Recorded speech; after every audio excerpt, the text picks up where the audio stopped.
भांगड़ में तृणमूल कांग्रेस के party office में आगजनी और तोड़फोड़, मौके पर भारी पुलिस बल तैनात। दक्षिण 24 परगना से बड़ी खबर। दक्षिण 24 परगना के भांगड़ 2 नंबर ब्लॉक के चकमरिचा तेतुलतला घाट इलाके में शुक्रवार देर रात तृणमूल कांग्रेस के पार्टी ऑफिस में आग लगाने और तोड़फोड़ की घटना से इलाके में हड़कंप मच गया। स्थानीय तृणमूल नेताओं का आरोप है कि यह हमला आईएसएफ समर्थकों द्वारा किया गया है। आरोप है कि पार्टी ऑफिस में आग लगाने के साथ साथ वहां रखी मुख्यमंत्री ममता बनर्जी, तृणमूल के राष्ट्रीय महासचिव अभिषेक बनर्जी और विधायक शौकत मोल्ला की तस्वीरों को फाड़कर जला दिया गया।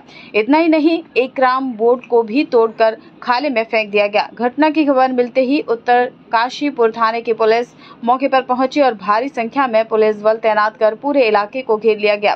पुलिस ने जांच शुरू कर दी है। वहीं तृणमूल नेतृत्व इस घटना को एक सोची समझी राजनीतिक साजिश बता रहा है। हालांकि अभी तक आईएसएफ की ओर से इस आरोप पर कोई प्रतिक्रिया नहीं आई है। प्रशासनिक अधिकारी पूरे मामले की जांच में जुट गए हैं।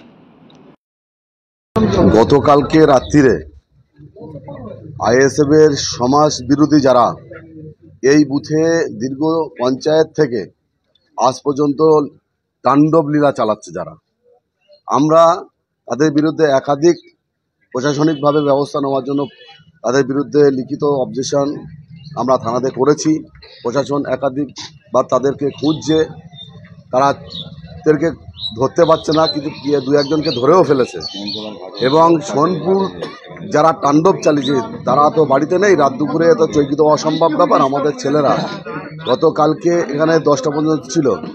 তারপরে আমরা সকালবেলা খবর পাচ্ছি যে আমাদের পার্টি অফিসের একাধিক চেয়ার পুড়িয়ে দেওয়া হয়েছে, ফ্ল্যাগ ফেক্সিং, মমতা বন্দ্যোপাধ্যায়, অভিষেক বন্দ্যোপাধ্যায়ের দাদার ছবি ছিল সেখানে পুড়িয়ে দেওয়া হয়েছে, ক্যারাম বোর্ড খালে ফেলে দেওয়া হয়েছে এবং এলইডি টিভি ছিল সেটাকেও নিয়ে চলে গিয়েছে।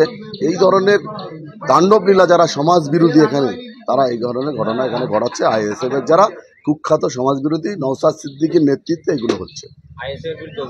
একদম আইএসএফ এর নওশাদ সিদ্দিকীর বিরুদ্ধে অভিযোগ, কারণ নওশাদ সিদ্দিকী এই ধরনের নেতৃত্ব দিচ্ছে এবং সেই তাণ্ডব সোনপুরে যে চালিয়েছে সেই তাণ্ডবটাই মরিচার বুকেও চালাবার চেষ্টা করছে নওশাদ সিদ্দিকীর নেতৃত্বে।